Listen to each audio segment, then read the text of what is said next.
एक दफ़ा ना हज़रत अबू बकर सिद्दीक और जनाब उमर फ़ारूक की ना किसी बात में शक्कर रंजी हो गई, इख्तलाफ राय हो गया।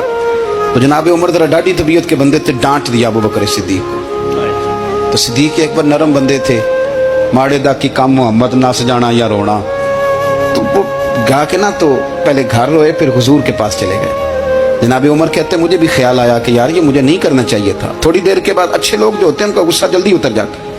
कहते मैंने जाके जनाब सिद्दीक अकबर के दरवाजे पे दस्तक दी तो पता चला वो तो घर ही नहीं। मैं समझ गया, मैं डर गया, मेरी टांगे कांपने लगी। क्यों डर रहे हो उमर?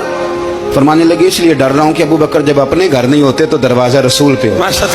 सारी बात तो सुना दी होगी। फरमाते मैं नबी पाक की बारगाह में पहुंचा, सामने अबू बकर बैठे हैं, पुश्त मुबारक मेरे करीम रसूल की काबे की जानब, चेहरा सिद्दीक अकबर की जानिब, दोनों की गर्दनें झुकी हुई।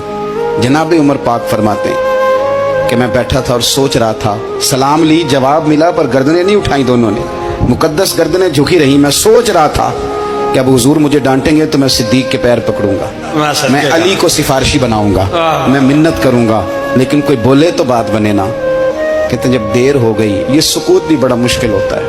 ओहो, अगर कभी वो चुप कर जाए तो ये भी बड़ा मसला है, महबूब भी चुप कर जाए। कहते मैं बड़ा परेशान हुआ, जब मेरा कलेजा मुंह को आया ना तो जनाब उमर कहते मैं बोलने लगा तो आंसू मेरे पहले निकल गए। अल्लाह अकबर। मैंने रो के कहा सोनिया भूल गया था, मैं गया था अबू बकर के घर माफ़ी मांगने, पर ये यहाँ आ गए। ये मेरे दोस्तों इसे मेरी तकरीर ना समझना, मेरे रसूल पाक के ये असल लफ्ज़ आपको किताब में मिलेंगे। आप तबक़ात इब्न साद उठा के देखें। जनाब उमर कहते हैं मैंने अर्ज़ की हुजूर मैंने गलती समझ ली थी, मैं गया था अबू बकर के घर हुजूर, मैं भूल गया था। फरमाते हैं नबी पाक ने जब गर्दन मुबारक उठाई तो हुजूर की दाढ़ी आंसुओं से भरी हुई। सच के यार, और लफ्ज क्या थे? फरमाया उमर तुम मेरी खातर मेरे अबू बकर को माफ नहीं कर सकते थे?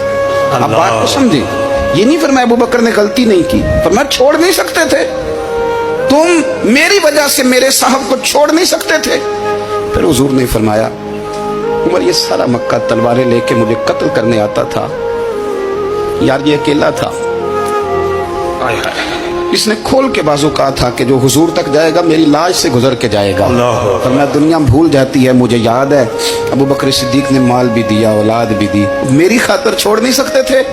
जनाब उमर कहते हैं मैं उसके बाद समझ गया कि मेरे मुस्तफ़ा की रज़ा इसी में है कि अबू बकर को राजी रखा जाए। सुभान अल्लाह।